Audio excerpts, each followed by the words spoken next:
나나수다 되는데 남바랭게 상황을이야 자시베게 섬지슈와의 첩지도 Today, I would like to wish you all a warm welcome.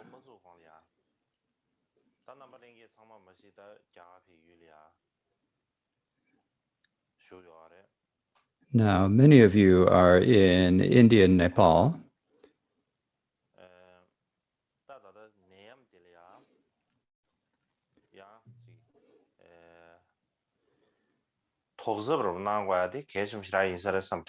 So I think it is very important for you to be very careful during this epidemic.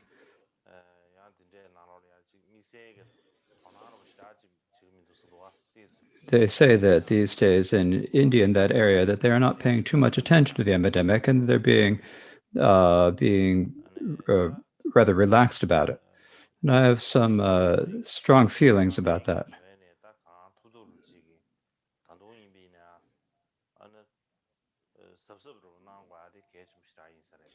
I think it is very important for all of you to continue to be very careful about that. So that is something I wish to say.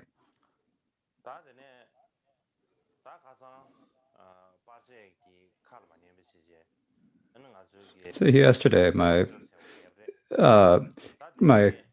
camera didn't behave well, and so we ended the teaching for us. And so today I will continue with the remainder of the topic of Dharma Lord Deshen Sherpa's travels to China.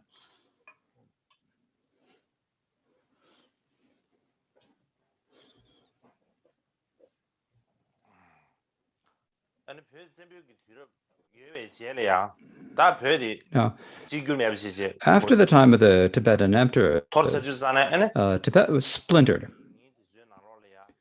And so after it splintered, the old Chinese historical documents from the time of the Sung dynasty onwards, it's not certain that usually during the Tang dynasty, they would call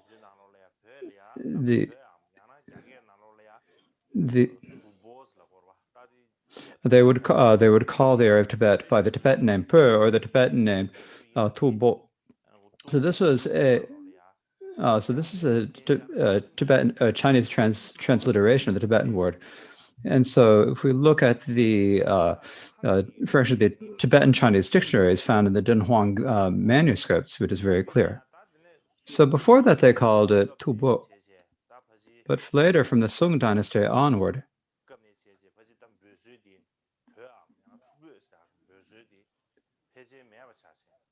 they stopped calling it by the name Tibet or Tubo. Instead, they started calling it Uzang. So for that time,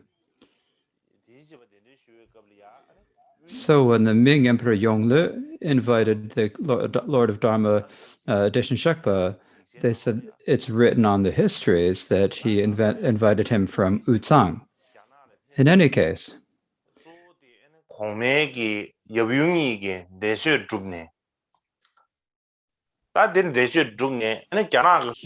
thing he did was perform the ceremony on behalf of the emperor's deceased parents.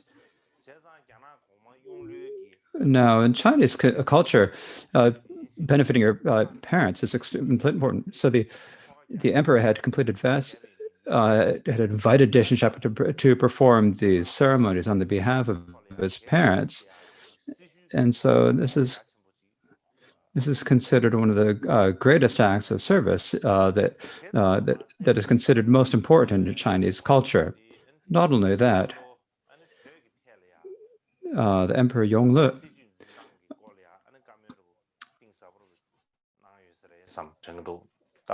Emperor Yongle also had lengthy discussions with Deshen Sherpa on the political strategies to take with regard to Tibet. So I discussed this yesterday, but the main point is that the emperor's first hope was that Deshen Sherpa would do as was done during the Mongol or Yuan dynasty.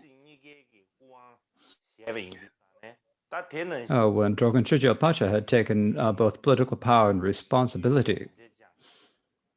And so the emperor had the hope that Deshen Sherpa would do the same.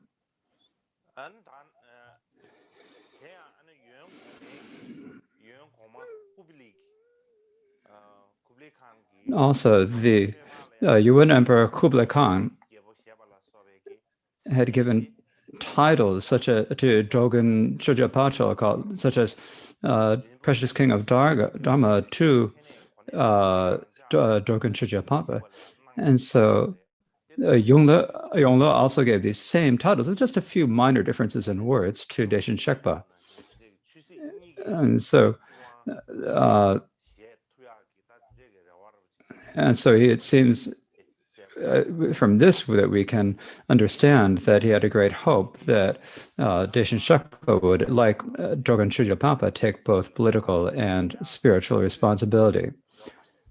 However, Deshin Shekpa had no desire to accept any political power or responsibility. Not only, he also explained that if they had done as one done during the Mongolian times, the Yuan dynasty, when the Mongol armies went to Tibet. So he said that if the Ming Emperor did the same and sent Chinese armies to Tibet, it would bring strife and turmoil to the people of Tibet. And he also explained that having so many Dharma lineages in Tibet was beneficial to the Tibetan people because it helped fulfill their wishes. Not only did he say that,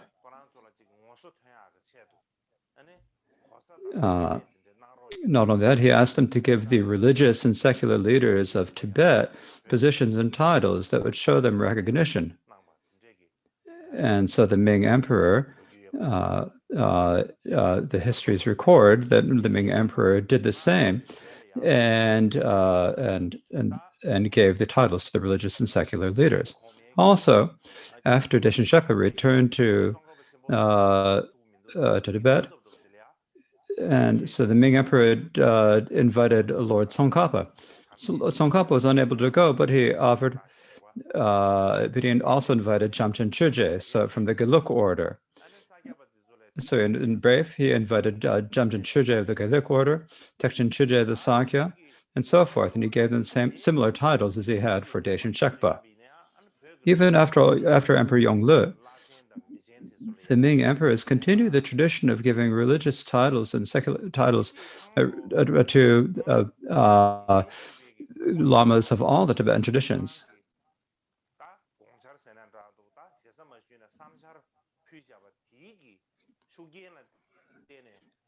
And I think that this would not go too far to say that this occurred because of the thoughts that Deshin Shekpa shared with the Emperor Yongle, that these thoughts had an influence on this practice. Likewise, when Deshin Shekpa was staying in Nanjing, he made many suggestions to the emperor. So there are many. So they had on his suggestion, the emperor had.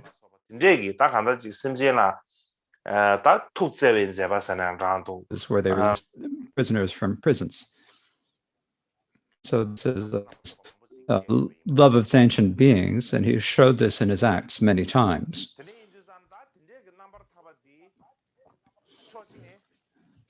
So this story of liberation, this example,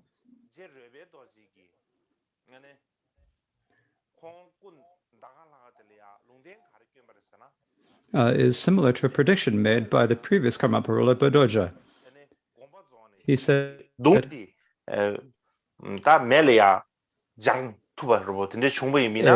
a pure bhikshu will pass away on this mountain, and if his body is cremated, then there will not be a war between China and India.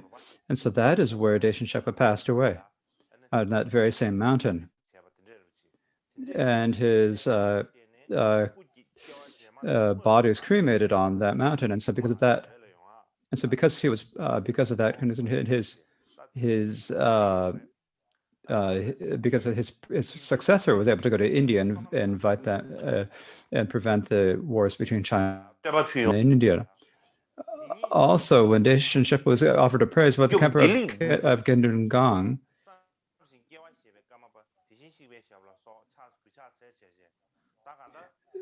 and so it also said, he said that the later incarnation of Lope Dorje would be able to protect many sentient beings from danger and to bring them happiness. And so understanding this, and he would know this and would take rebirth intentionally. And so that was Daishin Shekpa. And so the person who said this was the Kempo of Gendungan Sampo. He was not a Karma Kaju Lama. And so for many such reasons, so the Daishin Shekpa had such great acts, did such great deeds in China, they returned to Tibet, and at that time, many people came to welcome him on his return.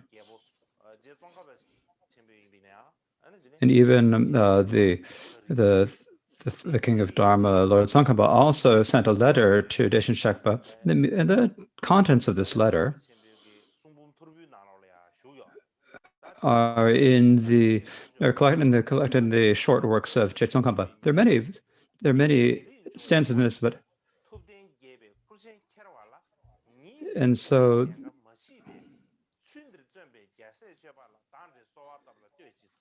he says Tsongkhapa said that for the teaching the Buddha to flourish, the person who takes responsibility is there's no one like Daishin Shekpa, the Karmapa. And so I don't need to necessarily do you, but you continue to do this. And so this is the praise that Tsongkhapa offered to Daishin Shekpa. Likewise, along with the letter, he sent a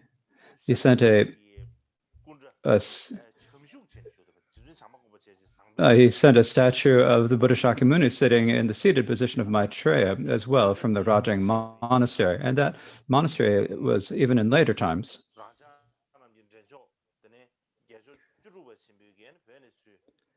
was brought by the 16th Karmapa when he fled Tibet, and it is brought to Rinpoche Monastery, and it is kept there. Also, the Rondon Sheje Kunsik, the Sakya master, and many other masters said that he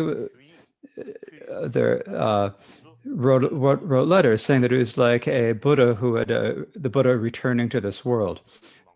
And so Jepal Tsulak recorded that he actually saw these letters. And so there are many other such events. Then also there was a direct disciple of Daishin Shekpa named Jamyang Chenpo of Tsurpo. And he wrote a liberation story of the Lord of Dharma.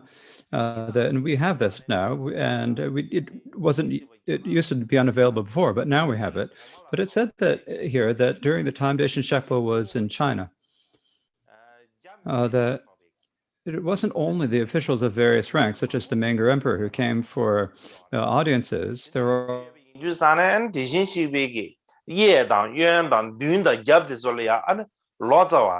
spoke many different languages.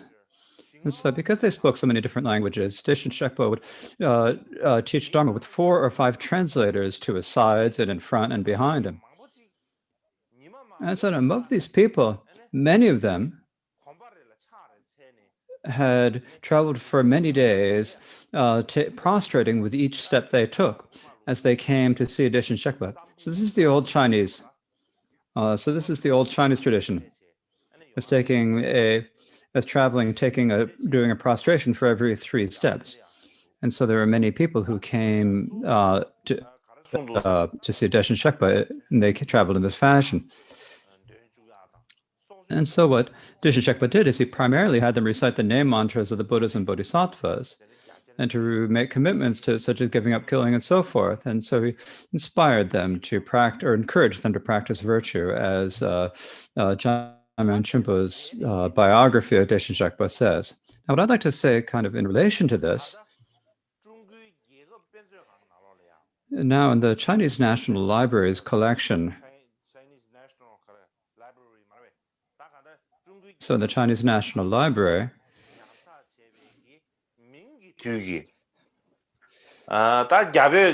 예유 난데다 퓨유 난데다 버룰이야지 빠르수기 규제 파수지 베레시 There, in their connection, there is a text about the exchange between China and Tibet of both Buddhist texts and of printing techniques.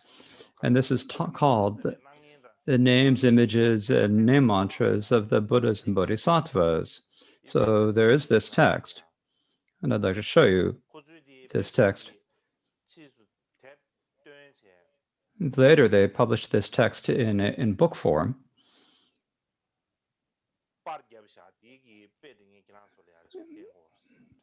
And so I'd like to show this. So this is the book. And so the name of this book is The Names, Images, and Name Mantras of the Buddhas and Bodhisattvas. And the content of this text is primarily written in Chinese, but there's also the Lensa letters. This is the same as the Ranjana script used by the Newaris in Nepal, and also there's Tibetan and Mongolian and Chinese text. And so at the introduction and conclusion, there are primarily Chinese. And so these three sections here that primarily give the images, names, and name mantras of the Buddhas and Bodhisattvas. And so and among these three sections, there is an image of Deshin Shepa, which I show you up to the side. So that is an image of the Dharma Lord Deshin Shekpa. And this was printed in 1431, which is the 6th year of the reign of the Emperor Xuande. And the person who printed it was Deshin Shekpa's Chinese student Xiu Ji Shan, Shuo Ji Shanzhi.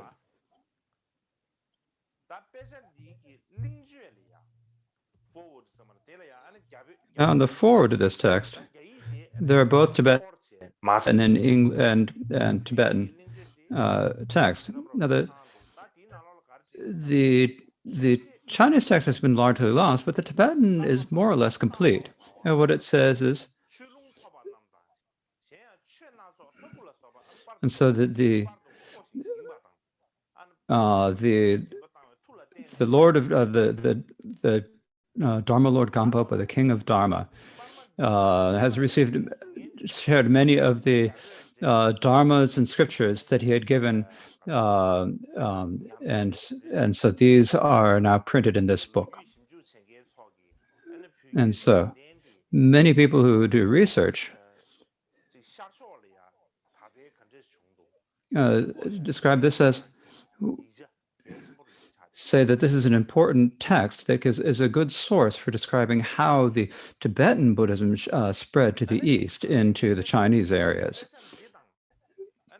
And so there's a similar text in this.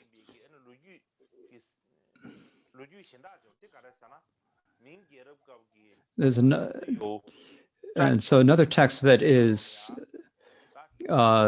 from the Ming Dynasty called Ziyue Chai Song Shun. It has the same meaning and the same influence as this text. And the main point of this text is that at the Lingu temple, when Deshin Shekpa had performed the great ceremonies there are the many different auspicious signs, and the music from the sky, divine music from the sky, and everyone saw this and heard about it. And so all of the emperors all went to see the emperor, and there was one educated one, sort of like we would say a doctor these days would say. There's a doctor named Hu Guan. And they wrote the lyrics for a song, which they called Auspicious Omens in the Sky. And so since so it's because it was a service for the emperor's parents, that is why these omens appeared in the sky. And so from that time on, the emperor, of course, had even more faith in Deshin Shekpa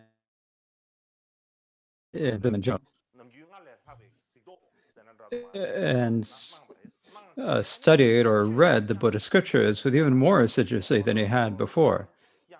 He also just wrote Dharma melodies, and they were performed in song and dance in the palace. The 17th year of Yongleu's reign, the emperor finished reciting these elements, and he included it with in a printing of a book with some pictures of the Buddha, and it was distributed widely. Then on the 12th day of the 9th month, the emperor went to Dabaong in Dabaong's monastery, that if you translate it into English, it would be say the monastery, great monastery of Repine, the great monastery of repaying kindness. And so at that time, he had it reprinted and spread there greatly. Also in the area of Hai'an, he made sure that the book and the melodies and the words and melodies spread in the area of Hainan. 로 제메기 나왕압의 새 16th day of the 5th month, 아니 가서 실은 루전다 that is in the next year on the 5th month, he asked with the daughter Lojun, and basically we're saying the two ministers to print and spread these texts with the names of the Buddhas and Bodhisattvas and the melodies in Shanzhi and Henan regions. And so the Buddha really, his mind moved in the direction of Dharma. He had such great interest in the Dharma that his queens also had great respect for the Buddha and Bodhisattvas.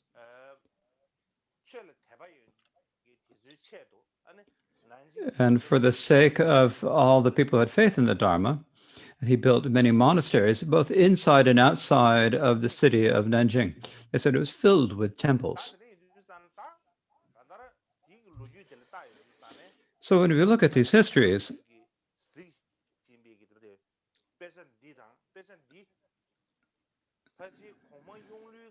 so I think that this picture, the text whose pictures I've been showing you, is probably is one copy of the text that the Emperor Yongle printed and had distributed.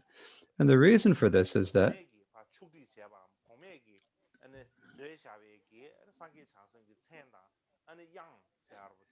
so this text of this compilation by the emperor of the names and Dharma melodies spread so widely. So there's probably many of them were printed. So I think that this is probably that. And so I think that this is probably now the text that I am showing you right now. Now, at that time, we said that he wrote Dharma melodies. When we say, I need to explain what we mean by Dharma melodies. Dharma melodies means, as I said before, previously during the time of the second Karmapakshari, wherever he went, he would wear the black crown. He'd wear the black crown, and he'd sing the Mani mantra and spread that practice. And this tradition is recorded in the old histories, right? And so just as during the time of Karmapakshari, the later Karmapas also continued this form of activity. And so later, also when the Karmapas would wear the black crown, they would also recite the melodies. Now later during the time of the 16th Karmapa, when they wear the during the 16th Karmapa, when he wore the black crown, they would play the gyalings, but they wouldn't be reciting the melodies. But before, during the time of the earlier Karmapas, it was primarily benefiting people by the Mani mantras, the Mani melody, as that was the melody that was sung at that time. So basically, when you talk about these Dharma melodies that are spoken, I think this is closely related to the Mani melody. Now, most people think that. But no, I think because everyone had seen so many miraculous signs at that time, the people naturally would feel faith and belief in that, right? And so Deshin Shepa had held these ceremonies and rituals, and every day there were so many auspicious signs that occurred. It wasn't just the people of any higher rank, but also within within the public, there are many who developed faith and belief. And so Mani, that many money of them would recite Om Mani Padme Hum day and night. And since they recited so many manis, there was some confusion. There was the Rushan clan, which really practiced Confucianism. They didn't particularly like Buddhism. And so they kind of secretly made a way to, instead they call him the Dharma Kim, right? They say he has if he has articles. And so there's no need to say that because, no need to say Om Mani Padme Hum because he'll know, because the moment you think of him, he'll know you. So why would you need to recite Om Mani Padme Hum? Instead of reciting Om Mani Padme Hum, you can't really translate it into Chinese. What you should say is An Ba Ni Hong, which means Om Mani Padme Hum. You should say, instead of saying Om Mani Padme Hum, you should An Ba Ni Hong. And so these days in English, it's the same when we say in English sometimes Om Mani Padme Hum. And so they did the same way. So they're kind of many people say Om Bani Hong. Om Bani Hong. It means I'm flattering you. And so I'm flattering you is what it means. They said it's better to just recite it like that. They say. So there were people who said that likewise at that time.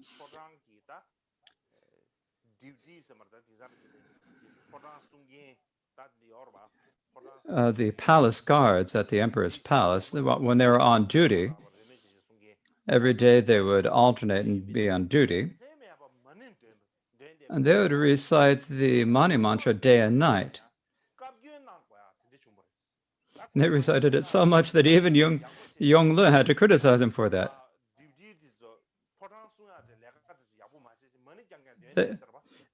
Because instead of doing their guard of jobbing the palace, they're only reciting Mani mantras, and so even Yongle was criticizing, saying, "Why are you doing that? Aren't you doing your jobs? You should do your jobs," he said. And so this is also recorded in the histories from that time. So basically, at that time, there are many similar events to this. So what is the relation between having faith in the Karmapa and the reciting the 6-syllable mantra? You might wonder, isn't the 6-syllable mantra, Mani mantra, isn't that the Avalokiteshvara's mantra? So here, we have to look at this. In this text, there are 63 different images of Buddhas and Bodhisattvas. And the 26th of these is the image of Deshin Shekpa. Now, if you look at this image, there are the Chinese letters, right?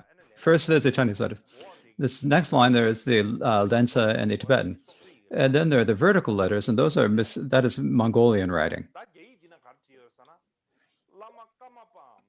And what it says in Tibetan is the mantra of Guru Karmapa, or the precious king of Dharma, Om Mani Padme Hum.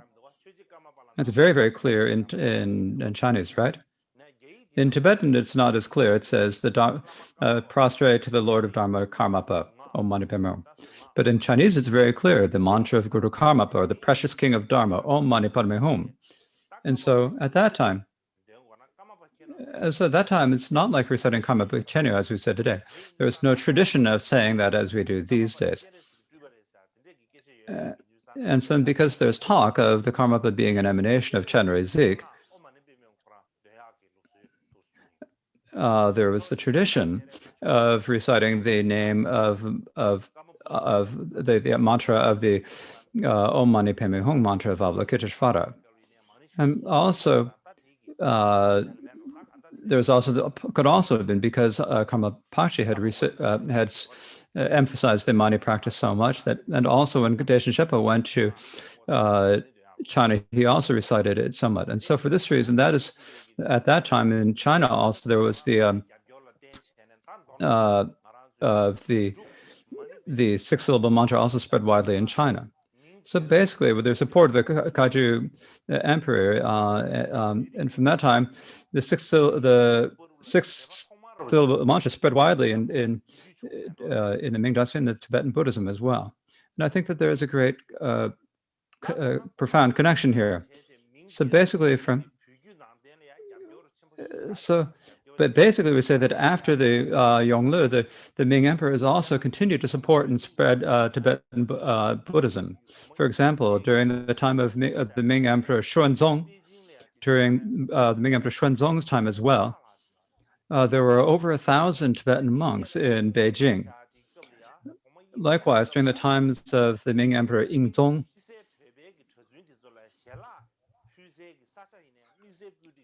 they also prepared a special place to serve Tibetan monasteries, monks and nuns meals, and they also built a monastery for them to stay in. Also, during the Ming Emperor Xiaozong's, Tibetan monks and nuns were brought into the palace to perform rituals. Also, during the time of Ming Wuzong, Wuzong was the one who invited Mikyo Dorje. And so he had even more interest in Tibetan than before. And he also even learned Tibetan.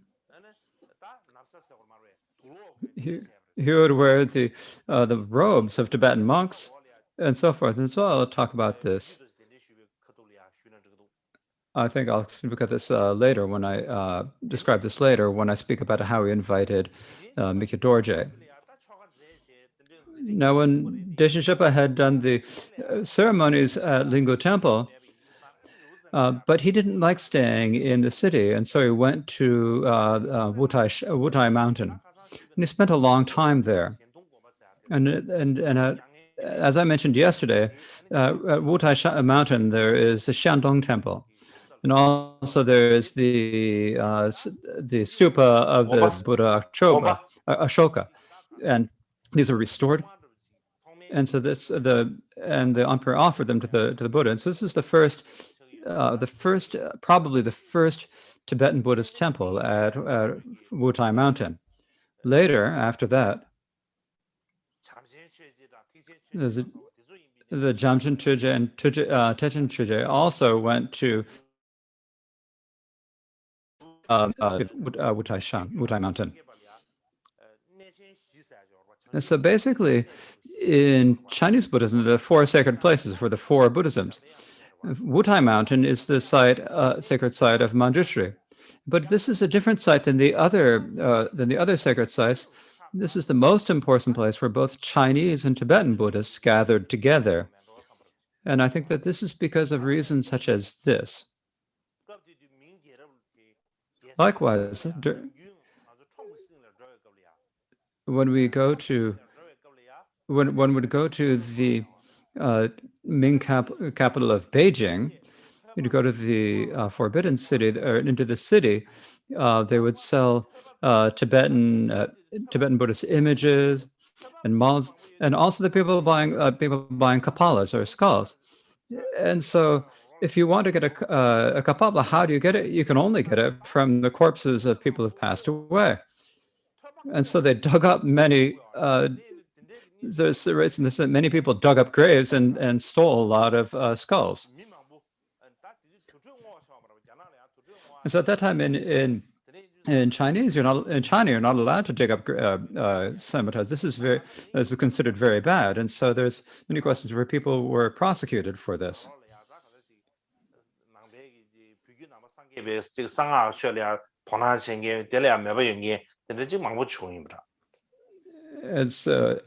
And so it seems that there were a lot of people in the Chinese capitals and Chinese cities who had a great interest in Tibetan Buddhism and tantric practice.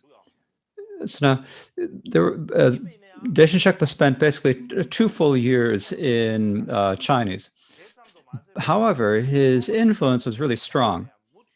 Likewise, his students continued to stay in China and take the responsibility to spread Dharma in China. To give an example of this,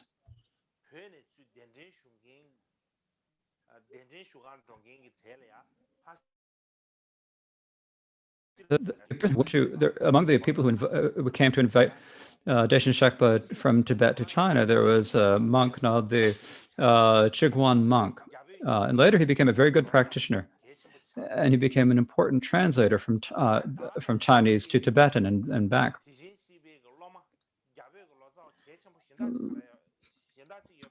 Another great student of Deshen Shekpa, who was a great translator, was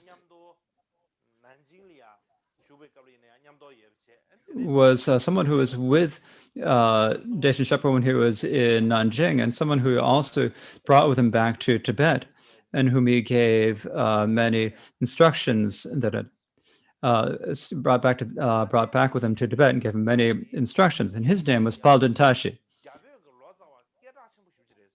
And he was one of the most famous Chinese Tibetan translations in the Ming Dynasty. So he translated text from Chinese to Tibetan, from Tibetan to Chinese. And so he he received many instructions on the six dharmas and so forth. He spent a long time in Chinese and teaching many Chinese people and the Chinese ministers into the Dharma. And he lived into the time of until the reign of Inzong. So he had a very long life. And so the emperor gave him the rank and title of the Shitian Buddha.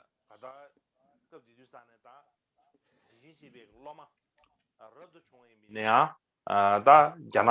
so this, there were both monastic students of Deshen Shekpa in China, and also there's some many lay people as well. One of the most famous one was the person whom was someone whom Yongle, the Emperor Yongle had really relied on greatly. The very famous statement of Yongle. He went to the west to Tibet 7 times. Oh, sorry, excuse me, went to the west. So he was among the first ones who crossed the oceans to the west. And so is the eunuch Zhenghe. He was really extremely famous in Chinese histories.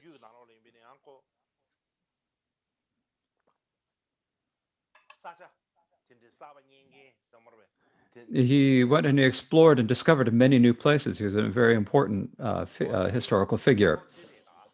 And so this is a picture of him.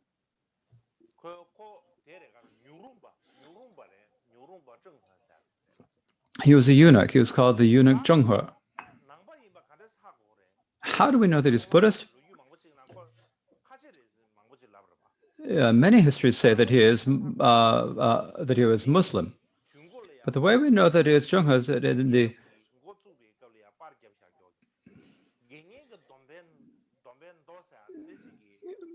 there's a text printed in the beginning of the Ming Dynasty called the Sutra of the Lay Vows.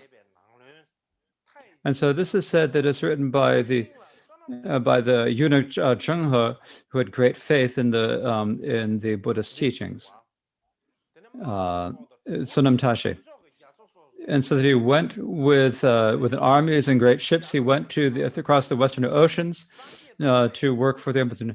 And at that time, as he sailed across the great oceans, he was protected by the Buddhas and able to arrive safely. And so he had no obstacles in the path. And so because he always had such gratitude in the heart, he was able to bring back great wealth. And so in the past, when you would travel by sea, it was extremely dangerous. And at that time, he would pray to the Buddhas and so forth. And for that reason, wherever he went, he was able to arrive there safely. And he always thought that this was the kindness of the Buddha, and because of this, he would go to great expense to print many Buddhist texts. Among them, one event that happened is that on the 5th year of the Yongle emperors, there was they printed the Buddha's words one time, and they kept it at the Lingu Monastery. It is written, and from that time, and during until the 4th year of the Ming Emperor Shungde, he had printed the 10 copies of the words of the Buddha. and he offered these to the great, well-known monasteries at the various places in China. Now, when was the 12th, the 11th day of the third month of by the Emperor Yongle? That was the day after the Deshen Shekpa had been given the titles by the Mongol emperor, by the Ming emperor. And so Zheng He went to the Lingam monastery. He offered the printed words of Buddha. This is at the same time as Deshen Shekpa was at the Lingu temple. And so it is not necessary to mention that he mentioned that he met Deshen Shekpa. We can say that this is the reason he was a student of the Zheng He. Also, old Chinese historical documents say that there's a clear connection between Zheng He and Deshen Shekpa, but I was not able to find that right now. So later, Zheng He, whom I showed this, the one wearing white in the middle, he went to Sri Lanka, and he brought a tooth of the Buddha back from Sri Lanka. And he offered it to the Chinese emperor. Later, the Chinese emperor would wrap that in gold and give it to Deshen Shekpa. So we can see that there is a strong connection between Zheng He and Karmapa Deshen Shekpa.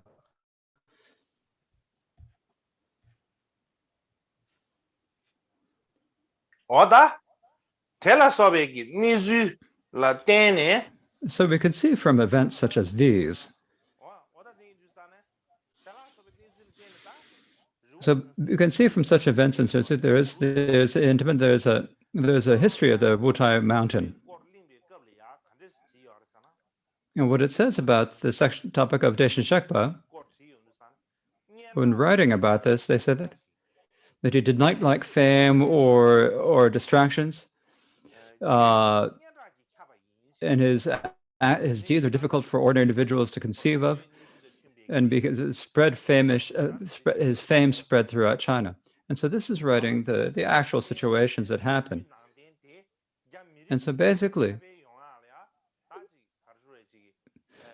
Deshen Shekpa had a very, very strong influence in spreading Tibetan Buddhism among the Chinese people.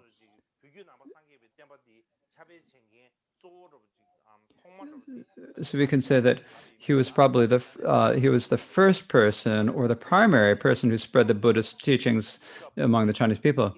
Now, because before this, during the Yuan or Mongol time, many great Buddha lamas went. The people in the palaces were primarily Mongolian, and the courtiers were primarily, and ordinary subjects were Chinese. And so during the Yuan dynasty, when the Mongols had power,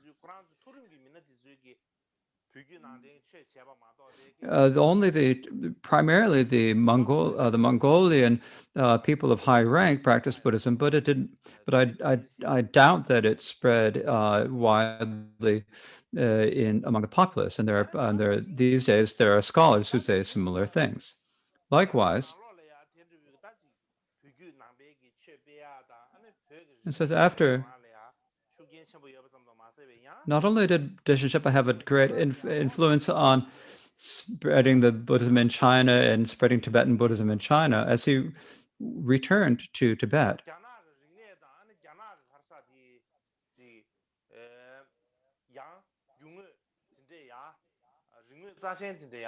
he brought many Chinese artifacts, Chinese examples, and very sacred Chinese objects back to like the great the seal, the jade seed that we saw, and also in the this is like one of the greatest, one of the most important artifacts that is held in the Tibetan Museum. There's a,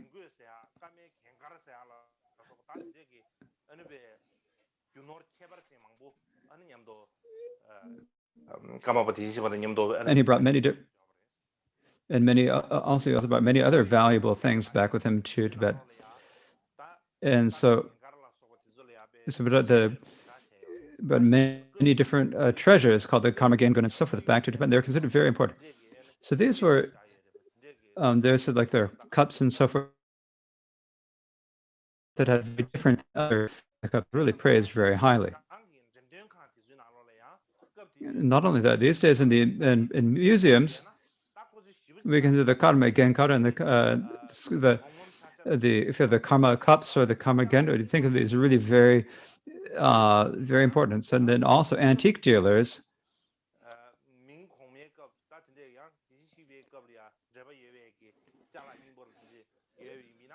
if they have artifacts from the time of the Ming Dynasty and from the time of Daishin Shikpa, they can sell them for very, very high price. To give an example, a few years ago, there was a tanka of red Yamantaka. This was an applique or a sewn tanka. And this applique tanka was actually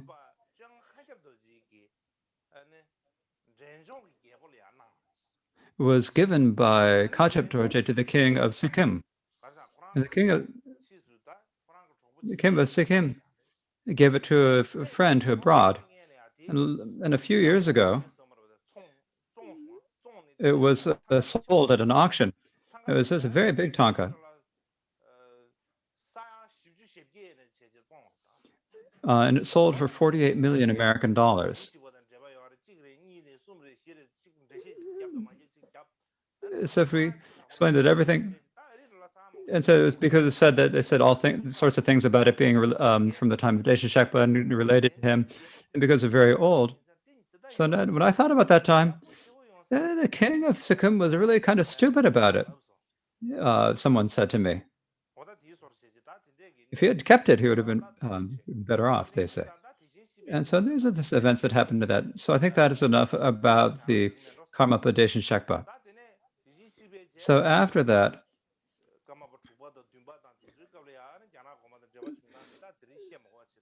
I don't need to talk about the connections between the Chinese emperors and the 6th and 7th Karmapas. So now we'll have a break, and after that,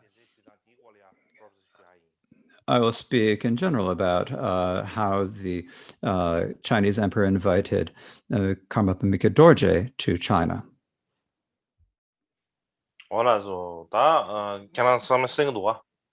Can you all hear me?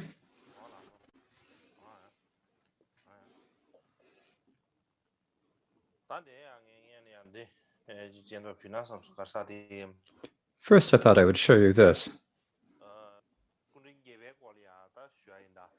So now I'll speak about the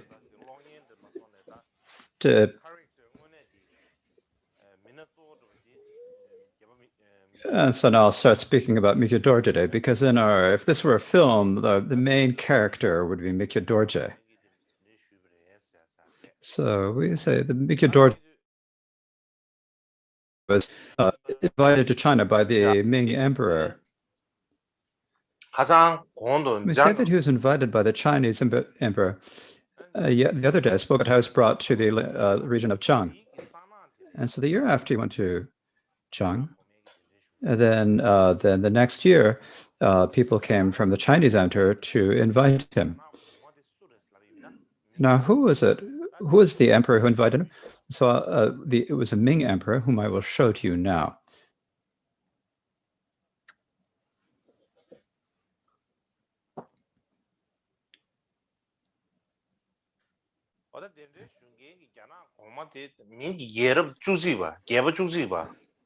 This is the 11th emperor of the Ming Dynasty, named Zheng De. His most well-known name is Zheng De.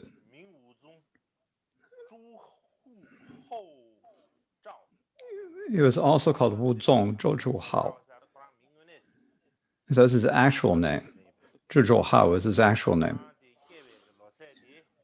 And he was born in 1491. And he lived until 1521. So those are his dates, 1491 to 1521. The previous Karmapa Chudyachetsa said in one text that in his next life, if there were only one Karmapa, he would not bring great benefit to the teachings, so he'd make two Karmapas, he predicted. And so at that time,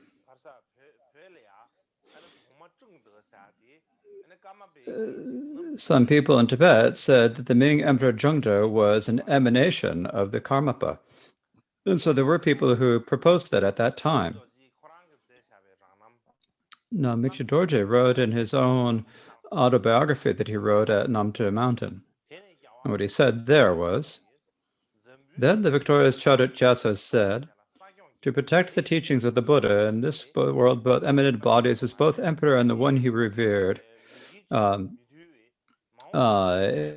the teachings were not protected by power, the unvirtuous actions of degenerate people will not be tamed. In the future, all simultaneously ended bodies as a sponsor and the one he reveres. Thus to explain the and so then this sustained activity said, according to the Chinese emperor, accordingly, the Chinese emperor also said in the I am also an emanation of the Karmapa. And so this the seventh Karmapa said he will set two emanations. One will be the sponsor, and the one will be the Karmapa. And the one who was probably the sponsor is also the Chinese Emperor Zhengde. And he also himself said that he was the Karmapa. In 1505, as the year that Mikche Dorje was born, and on that same day, the emperor acceded to the golden throne on that same day, as it is said.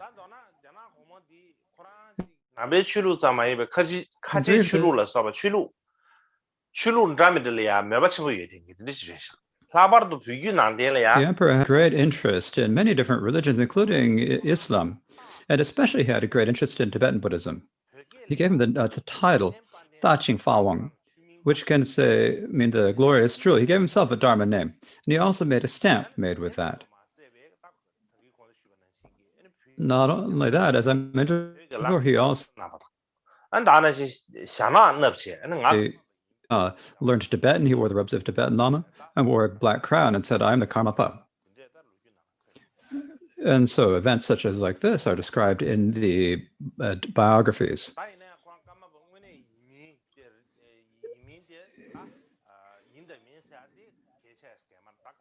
But it's actually not so important whether or not he actually was the Karmapa, but it is written in the histories that it was said that he was.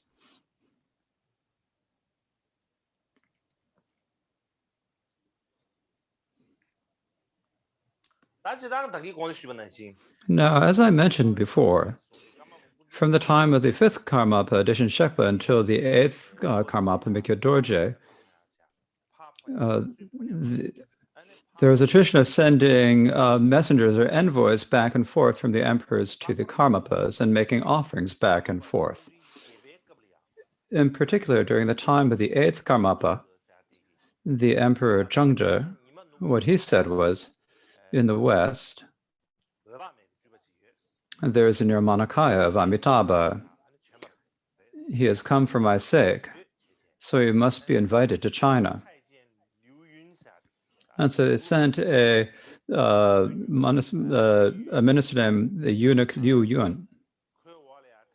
And below there were also 4 lower eunuchs.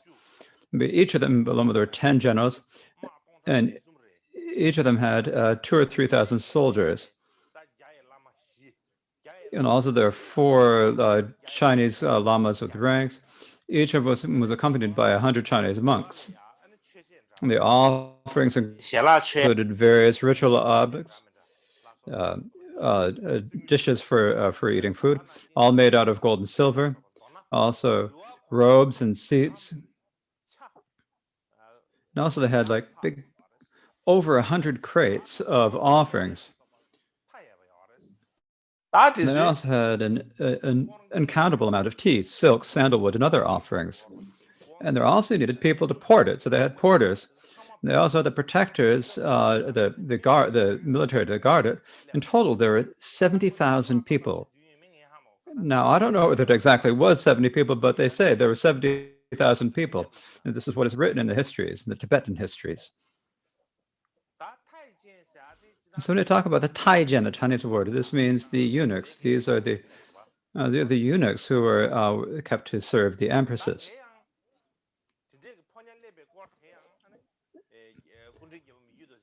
And Mr. Dorje also wrote in his autobiography clearly, he said, "Bring from the West Amitabha's emanation to benefit me, who is known as the rebirth of the Karmapa, back to this great place." This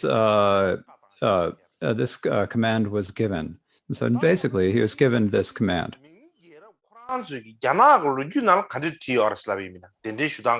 So what is written about this in the Chinese histories from the time of the Ming Dynasty? It's important for us to know that, because sometimes when we look at we think that there are really great things in the Tibetan histories, but you look at the Chinese history, it's like it's not exactly so.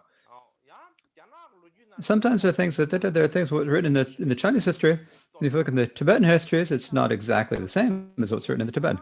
So at that time, if we want to know what exactly is going on at that time, you have to look at both the Chinese and the Tibetan histories. You need to look at both the Tibetan and Chinese histories. And so there is a history of the early Ming Dynasty. It said that the people in this emperor's courtiers said to him that there is a monk in the West who knew 3 times the past, present, and future. And so this is probably because he was said to be Dusum Khenpa's incarnation, and so for that reason they said that. And so they said that what the people from that backward region say is that he is a Nirmanakaya or living Buddha. So they said this to the Buddha. And so who said this? There are many who said this, but among them, what if we look at the Tibetan histories, there's one called Domsa Goshi. The first one to inform the emperor about the Karmapa was Domsa Goshi.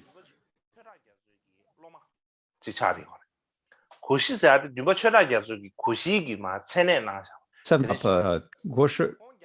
He was given the title Goshi by the seventh Karmapa Churyangtse. He was sent to China by the Karmapa, probably by the seventh Karmapa.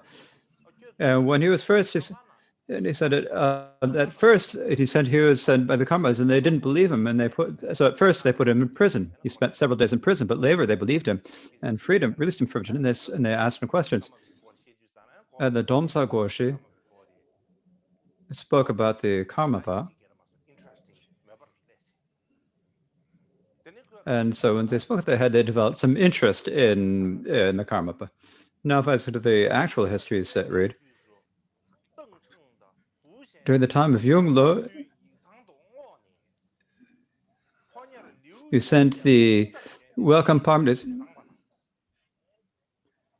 And so they're saying that they sent 2 people to invite. So during the time of the Yongle, and so he looked at uncovered the manuscripts about how the Yongle and other Ming emperors had said, invited him, and he sent the 2 people, or sent the messengers, or the envoys. And he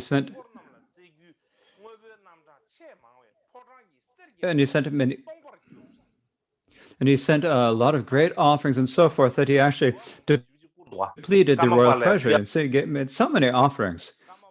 He sent many offerings to them after the Karmapa, but he also brought many offerings for the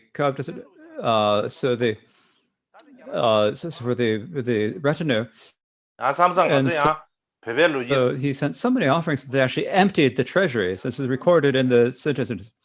And sometimes the Tibetans we say that they emptied the treasury of gold, but actually they did empty the treasury of gold. And so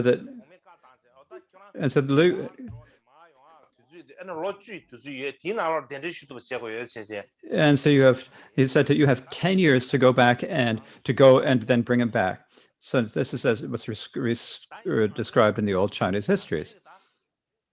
But we,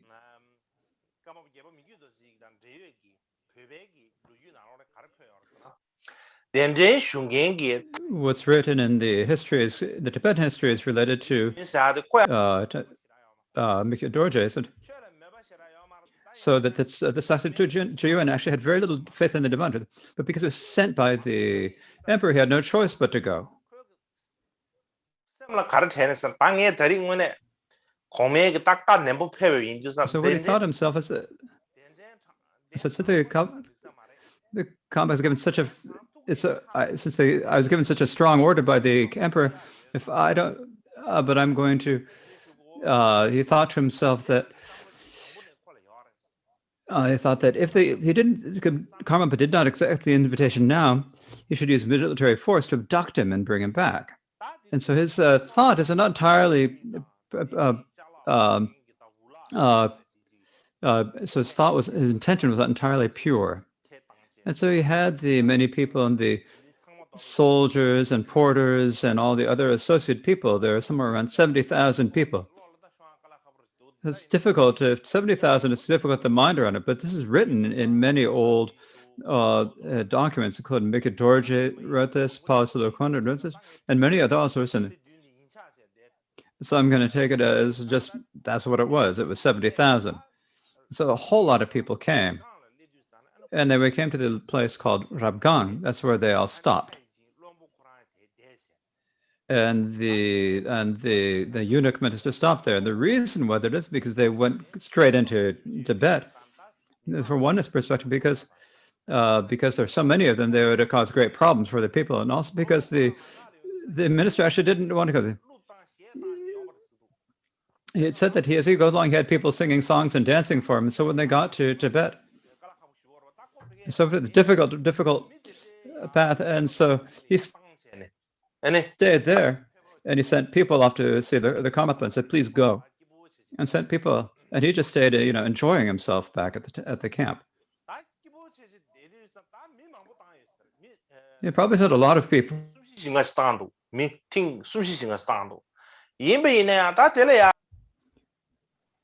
they probably sent parties. There's 3 or 4 different parties to the encampment. But Mikyo Dorje did not accept, no matter how many people said. He didn't give any clear answers. In the end, in 1520, the mentor himself went to deliver the invitation. And so he didn't bring everyone with him. He probably brought 10,000 people with him. And the day that he arrived to deliver the invitation, the minister himself came, went to Mikyo Dorje and offered him kata and so forth. And the next day, the Kai's emperor, the emperor's invitation arrived. And so they also,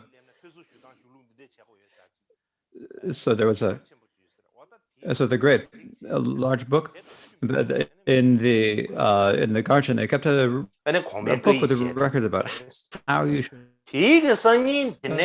appropriately the invitation of the emperor. And so they looked at that, and then the next day, and so then they did that appropriately. And then the next day they brought the offerings from the queens and princes and ministers, and most of the other offerings arrived, and they were to be given.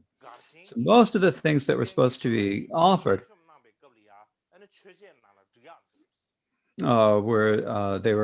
the gondola shrine was arranged, and they're to be set up as offerings at the encampment shrines. But when the first Minister Mikyo Dorje saw that that the omens were not good, and Mikyo Dorje also had a pure vision of Avalokiteshvara. He had said that the emperor would not live very much longer. He would soon pass away. So it'd be better for you not to go, Avalokiteshvara said. And so Mikyo Dorje had this vision. And because he had such that and other similar visions, he said, "I'm not going to China." He did not accept to go to China. However, the minister had a very strict order. And so if he didn't bring Mikyo Dorje back, it wouldn't work out. So he tried to do a lot of different things. And what he did, he started giving gifts to the steward or Changzi.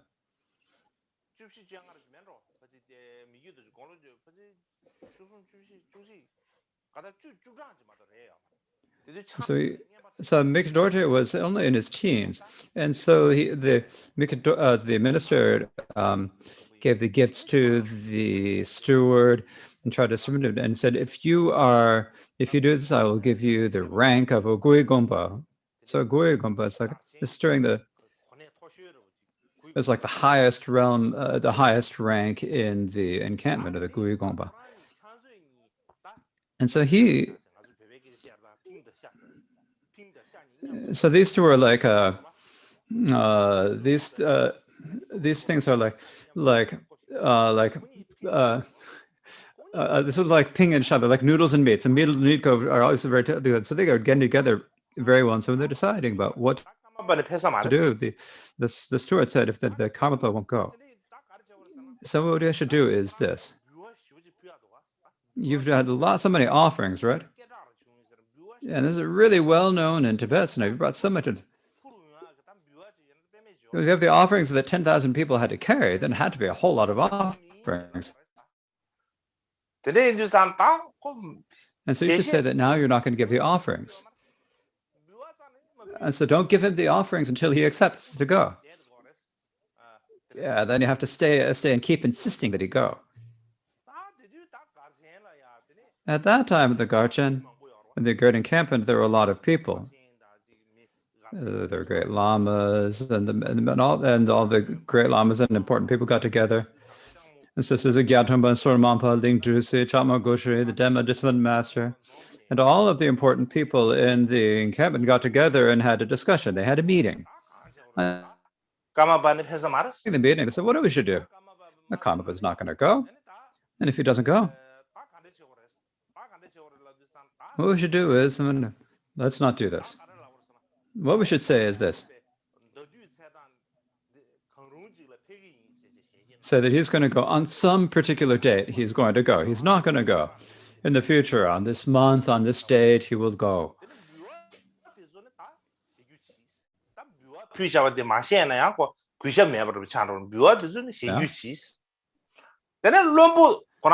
he takes the offerings, if he doesn't take the offerings, then it's not respected. So he will accept the offerings. And he also makes some gifts to the minister and everyone else who came to Inland because they went to a lot of difficulty. And you should send a letter to the emperor in the Karmapa's name, and everyone can go back. And if you do that, then there wouldn't be any published from because it says on the document, we can't go right now. And so when the people delivering the invitation return, then they would go back. So there wouldn't be any harm to them if they go back. There wouldn't be any fault. So if most of the invitation, so most of the people in the party should go, but 2 eunuchs could remain at the encampment. And so that was the discussion that they had, the agreement they made. And when they had this discussion, and then they asked the Karmapa, and the Karmapa said, and so the Mikhail Dorje spoke to the master and said, the omens are not good for me to go now, but in order that you not be punished when you return, I can promise that I will go later. And when they said that, then the minister didn't accept that at all. He said, I couldn't expect it. He just shook his head. And he probably said, pushing, or no good. And he said, no. What he was saying, because he had some sort of a certainty. And he had some certainty because he had made the secret connection with the Changzi or the standard. So he has like some confidence.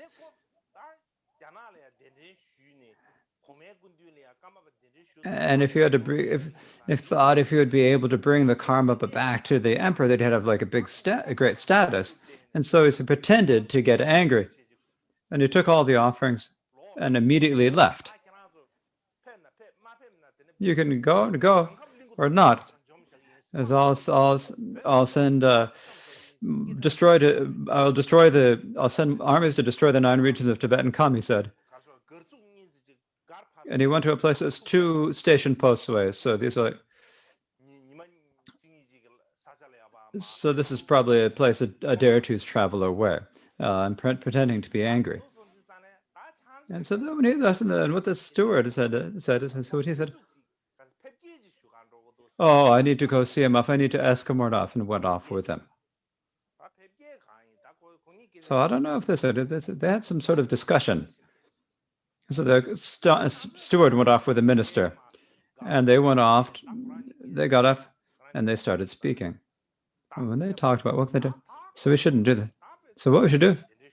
We should bring him back by force.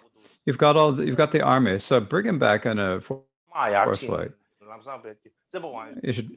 You should bring some soldiers and immediately abduct him by force. And when they spoke about this,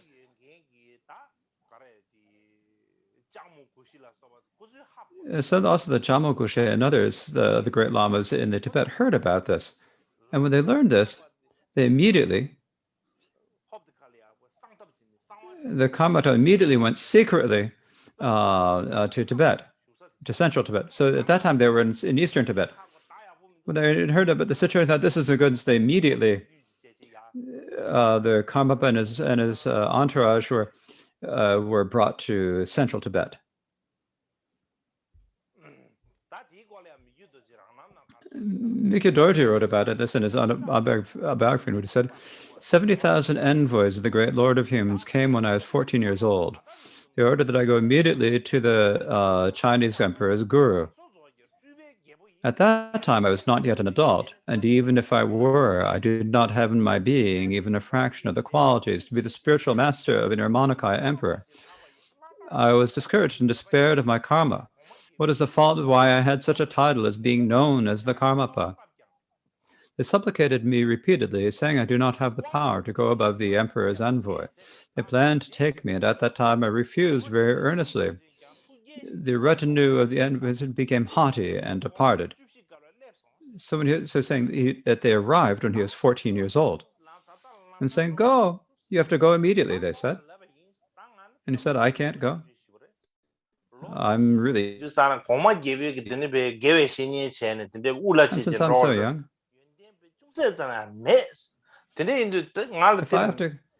if I do have to go and be the emperor's main guru, I don't have any qualities, and I don't have the confidence to go or the skills to go. So getting this title of Karmapa is given such incredible difficulty. So how did that happen? So I can't go," I said. So now I've just got the name of the title of Karmapa, but I don't have any other qualities. In particular, I don't have the power or the education to be the emperor's teacher. And so he said that, but they're about to take him away without any control. And at that time, he said very earnestly, "I'm not going to go." And so at that point, the envoy of the emperor's embassy got very, very angry and left. So I believe basically what happened at that time is that the steward and those people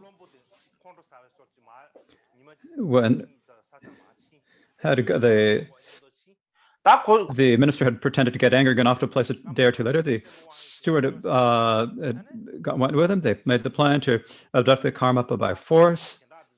And the other Rinpoches and so forth, the great lamas in the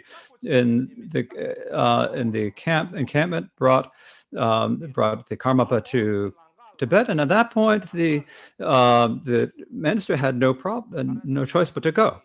And so as they traveled back, it really didn't go well for them, because they were met by a lot of bandits, because everyone in Tibet knew of all the valuable things. And so they came day and night. They'd come to a place. They'd kill people. They'd kill everyone they could. They'd take away all the place. So that 100 soldiers would die. And most of the things were lost.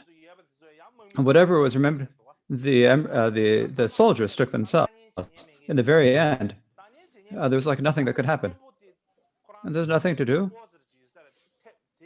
So the master doesn't. He had some sort of a good fence. He was able to escape and able to get to Chengdu. So it's going to be called the current day Chengdu.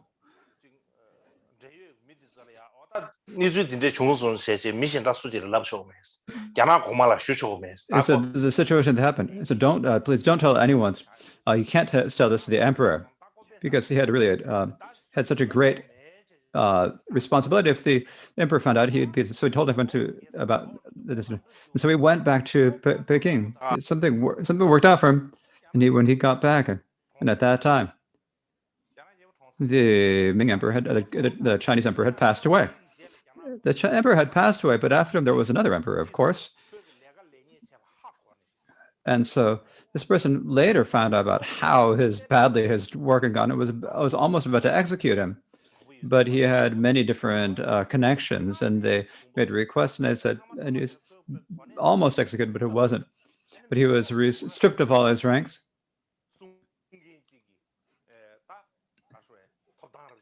And he was demoted, and he was made into a gardener. And so that is, so basically at that point, the great offerings from the Karmapa made, the Karmapa couldn't receive. It was taken by all the bandits on the road. They couldn't make any offerings. The masters were met by bandits. Everything was all the soldiers were lost. And after not long afterwards, the emperor also passed away. And in this situation, it's not only was that the situation that happened, but later in Chinese, there were many natural disasters that occurred in China. And so what people said about this on the people in the public is because that bastard didn't do as the emperor didn't do his job right, didn't make the offerings, and the Karmapa was displeased, and so that is what they happened. And so this talk of this spread widely among the public. This is said in the autobiography. At that time, the emperor, Lord of Humans, his life was exhausted, passed to a different realm. Had I gone, there would have no point other than to get tired. It is not that I had the ability and power to accomplish the great emperor's wishes, but did not. Since I lacked the ability and to accomplish them, O emperor, whether you're an emanation or not, if there's any wrong, I confess. Please forgive me. So Mikhet Dorje knew that after that the Ming emperor passed away, and so that time, so even if I had gone at that time, it wouldn't have brought any benefit, because by the time, even if I'd gone, by the time I'd arrived, the emperor would have already passed away. And so for that reason, I didn't even have any ability to accomplish the emperor's wishes. And if it's that I lacked the so everyone says that I'm if you're an emanation, it said that it's talked about him being an emanation of the Karmapa or not. And if he is an emanation, then I offer my confession before him. So he asked had made it and confessed it before him at that time. Now, the minister, his position turned out very badly. Now, what happened with the steward? Is the steward and the minister had gone together, and so the steward later.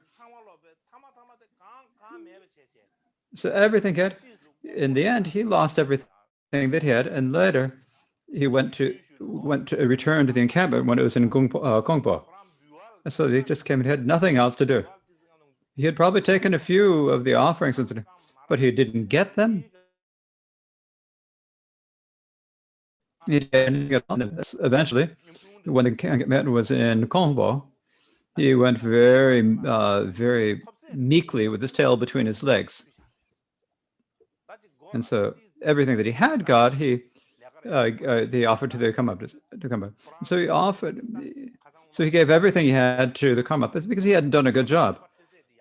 Anything that the minister had given him as a gift, he gave to the Karmapa because he hadn't done his job well. So at that time, if we look at it on the outside, people are doing their jobs poorly. People saying the Karmapa So the karma was invited by the emperor. He said, you should go. If you have so many offerings, you should take the offerings. He should go. So the karma didn't know what he was doing. He should have gone. Likewise, forget about the offerings. He was not able to speak about the be able to take the office, and all these bad situations. So many people said different things because of all the problems. The Karmapa didn't do it right. The Karmapa has no merit and so forth. People said something, but the actual meaning is the pure meaning is that this is actually an example of attachment to enjoyments. He had no attachment to a good name or so forth. He did what was ever in his mind. He wouldn't necessarily go do something just because someone was giving him offers, or the Ming Emperor was well known, so he should go. He didn't think in that way. Mikyo Dorje himself, from the time he was young, his character was different from others. He was someone who really stood on his own foot. And no matter what anyone else said, when he didn't follow them, he would think and examine and do the work the way he wanted to. I've lost my connection for a moment. And so for that reason, he didn't go. And so him not going actually turned out very well, because if he had gone, when he had arrived in China, it would have been at the same time that the emperor had passed away. And the emperor after him did not have much faith in the Dharma. And so when we look at these many reasons, you can see it actually, his action is good. So it's only later that we could recognize that. And so for that reason, when we look at the life stories of the great beings, we think about it, you sort of wonder, well, what is that? Why they do that? Maybe it would have been better for them to do something else. So some people, when we're looking at it, we can only really see what's in front of us. We can't see anything else. And so when we think about the deeds of the gurus, we can't get our minds around them. And so what is this? Why are they doing that? But then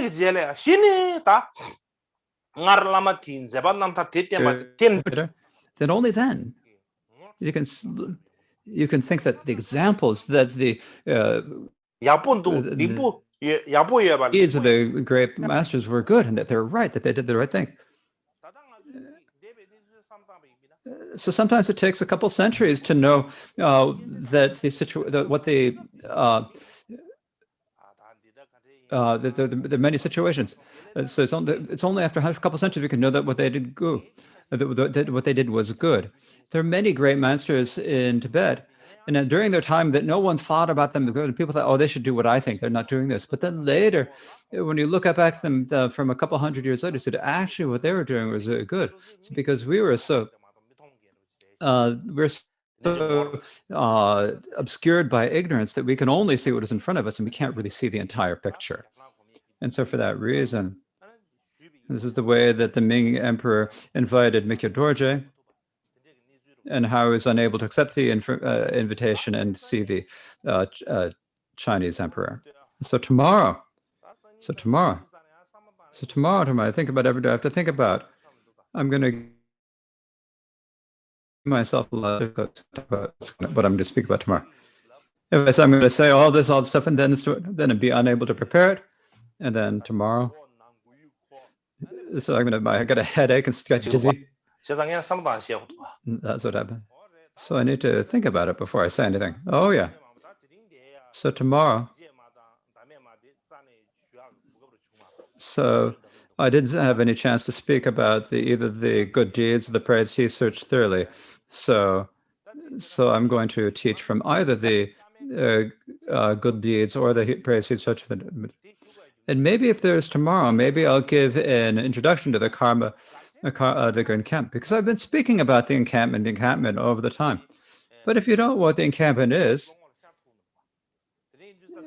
you probably can't even have like a conceptual idea of what it is. So when you talk about So if I give you a rough explanation of what the great explanation was, what the encampment was, then you can understand. You'll be able to have some image will come to your mind. And so I thought I should speak a little bit about the Garchen tomorrow, or the great encampment tomorrow. And so that is probably enough. It's probably better to leave it there today.